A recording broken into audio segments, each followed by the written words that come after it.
स्वतन्त्र पार्टीको काठमाडौँ उपत्यका केन्द्रित जनसम्पर्क तथा घण्टी अभिवादन कार्यक्रम गौशालाबाट सुरु भएको छ। पार्टीले उपत्यकाका 3वटै जिल्ला समेट्ने गरी यो कार्यक्रम सुरु गरेको हो।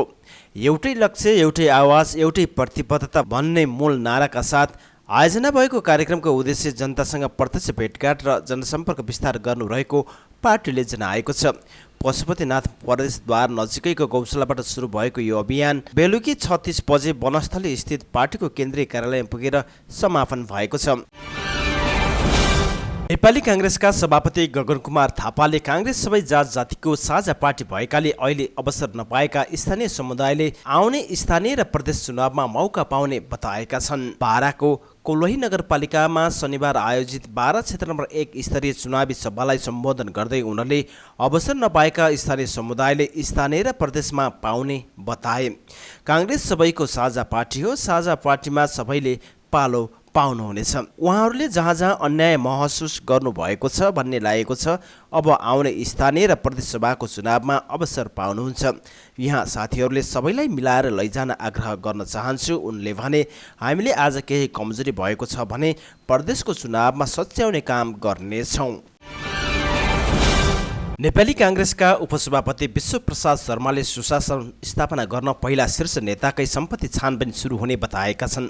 शनिबार गुल्मीमा आयोजित चुनावी सभालाई सम्बोधन गर्दै उपसभापति शर्माले पहिला सभापति गगन कुमार थापा र पूर्व सभापति शेरबहादुर देउबाको सम्पत्ति छानबिन गरेर शासनको सुधारको थालनी गरिने बताएका हुन्। भ्रष्टाचारको आरोप लागेका जोसुकै नेता भए पनि पार्टी सदस्यताबाट हटाएर कानुनी प्रक्रियामा सघाउँछौँ। उपसभापति शर्माले भने, मुद्दा लागेपछि राजनीतिक संरक्षण होइन, कानुनलाई सहयोग गर्ने संस्कार बसाल्छौँ। उनले कर्मचारी प्रशासनको मनोबल खस्किएको उल्लेख गर्दै इमान्दार कर्मचारीलाई काम गर्ने वातावरण बनाइने प्रतिबद्धता व्यक्त गरे।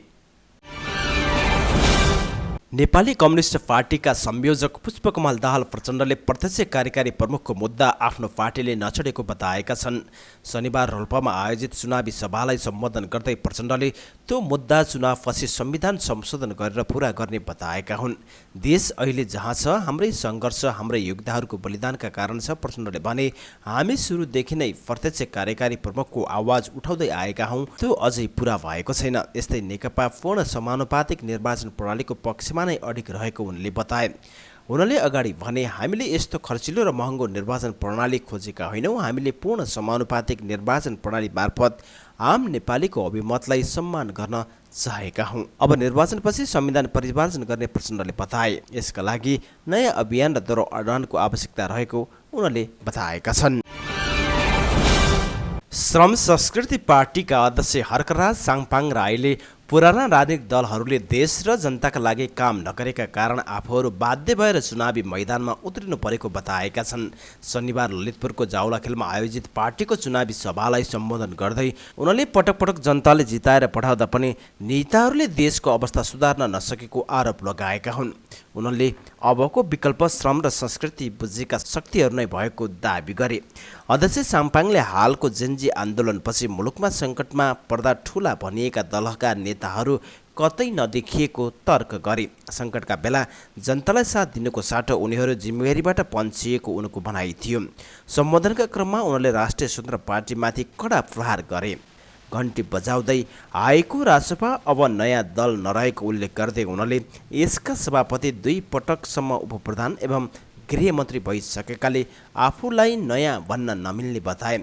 साम्पाङले रासपा सभापति लामिछाने सहकारी ठगी प्रकरणमा मोचिएको र आफ्नो दोष जति सबै जीवी राईमाथि थुपार्ने काम गरेको आरोप समेत लगाए। सत्तामा पुगेपछि पुराना दलकै शैली अपनाएको भन्दै उनले नयाँपनको नाममा जनतालाई झुक्क्याउने काम भइरहेको टिप्पणी गरे। देश बनाउने वास्तविक जिम्मेवारी युवाहरूको काँधमा रहेको भन्दै उनले युवा शक्तिलाई उत्पादन र विकासको मुख्य आधार बनाउने आफ्नो पार्टीको स्पष्ट योजना रहेको प्रश्न पारे।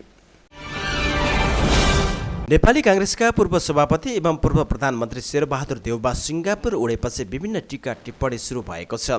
चुनावको मुखमा देश छाड्ने देउबाले मौन असन्तुष्ट व्यक्त गरेको देखिन्छ। विदेशमा बसेका नेपाली नागरिकहरू धमाधम टिकट काटेर भोट हाल्न स्वदेश फर्किरहेका बेला निवर्तमान सभापतिले देश छोड्ने विषय देशप्रति माया नभएको आरोप लगाइएको छ। पार्टीको 2 कार्यकाल सभापति र 5 पटक प्रधानमन्त्री भइसकेका व्यक्ति एकाएक चुनाव छुटेर हिँडेका छन्। कतिपयले फागुन 21 गतेको चुनाव छल्न उनी उपचारको बहानामा सिङ्गापुर हानिएको टिप्पणी गरेका छन्। उसो त देउबाले काङ्ग्रेस महामन्त्री 2 गगन थापा र विश्वप्रकाश शर्माले महाधिवेशन मार्फत उनलाई सभापतिबाट अपदस्थ गरेको घटना पनि उनले स्वीकार्न सकिरहेका छैनन्।